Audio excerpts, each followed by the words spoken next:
Being chosen by God is both an honor and a battleground. The moment you accept your divine assignment, you become a target of hell's fiercest attack speak, because the enemy fears what you carry, but God never leaves his chosen ones defenseless.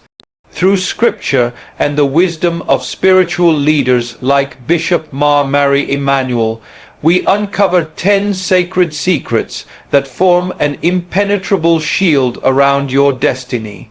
These are not theoretical ideas but battle-tested strategies forged in the lives of biblical heroes and modern-day warriors of faith.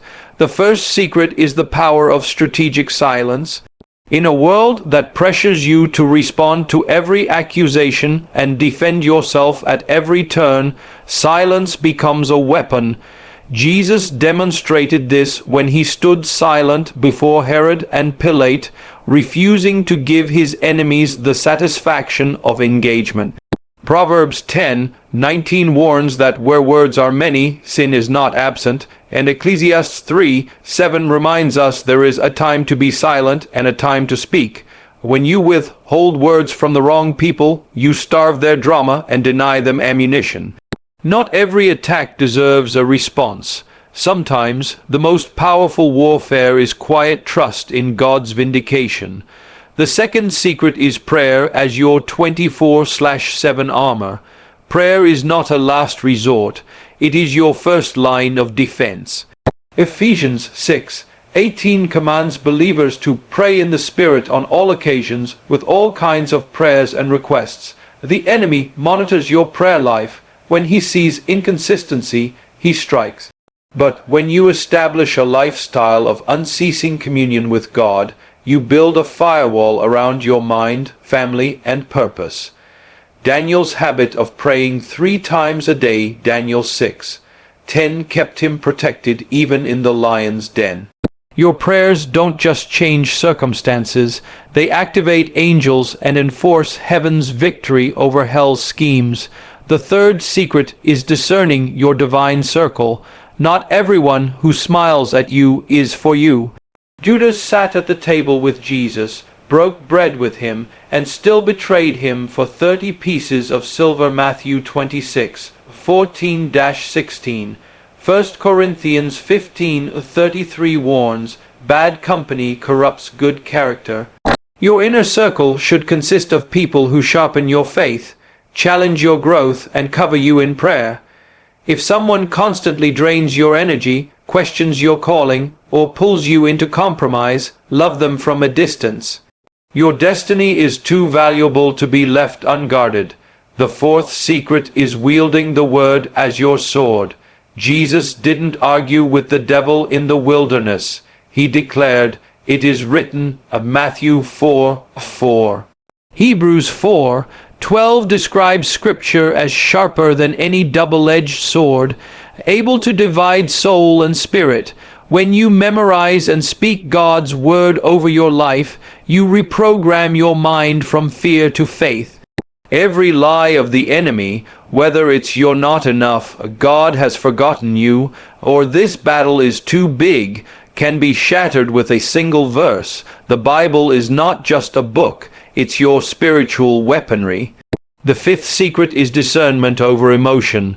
1 John 4:1 instructs, "Do not believe every spirit, but test the spirits to see whether they are from God." And not every opportunity that looks good is God's will. Not every open door is divine. Some are traps disguised as blessings. The Holy Spirit gives you a check in your spirit when something is off. Learn to trust that unease even when logic argues otherwise. Many believers fall because they followed emotions, attraction, desperation, or impatience instead of discernment. The sixth secret is embracing trials as training.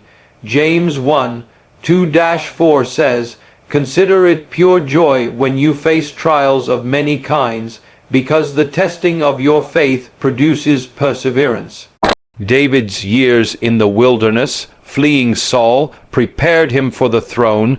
Joseph's prison season positioned him for the palace. Your struggles are not random. They are refining you for greater authority. The enemy hopes you'll quit in the process, but God is building endurance in you. Every setback is a setup for a comeback.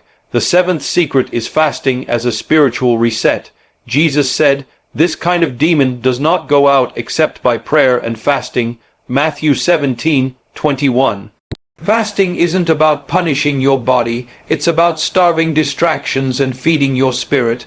When you deny your flesh, your spiritual senses sharpen.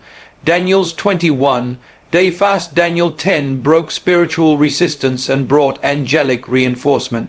If you're facing a stubborn stronghold, fasting disrupts hell's assignment and realigns you with heaven's frequency. The eighth secret is radical obedience. 1 Samuel 15:22 states, "To obey is better than sacrifice." Partial obedience is still disobedience. Saul lost his kingdom because he spared what God told him to destroy. 1 Samuel 15:9. Every compromise gives the enemy legal ground. If God says wait, don't rush. If he says let go, don't cling. Obedience is your safest place, even when it doesn't make sense. The ninth secret is worship as warfare. When Paul and Silas prayed and sang hymns in prison, their chains fell off. Acts 16:25-26. Praise confuses the enemy because it declares victory before the breakthrough comes. When you worship in the storm, you shift the atmosphere from oppression to breakthrough. Hell cannot hold a worshiper hostage. The 10th secret is knowing your victory is already secured. Romans 8:37 declares, "In all these things we are more than conquerors through him who loved us." The battle may be fierce, but the war is already won. Walk like a victor, not a victim. You are chosen, armed, and unstoppable. No weapon formed against you shall prosper. Isaiah 54:17.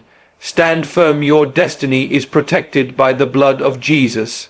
Conclusion: your divine assignment is non-negotiable. These 10 secrets are not optional. They are survival tactics for every chosen one. The enemy wants you discouraged, distracted, and defeated, but God has given you everything you need to stand firm. Implement these principles daily, and you will walk in unshakable authority. Your calling is too critical to abandon. Arm yourself, stay alert, and advance. The kingdom needs you.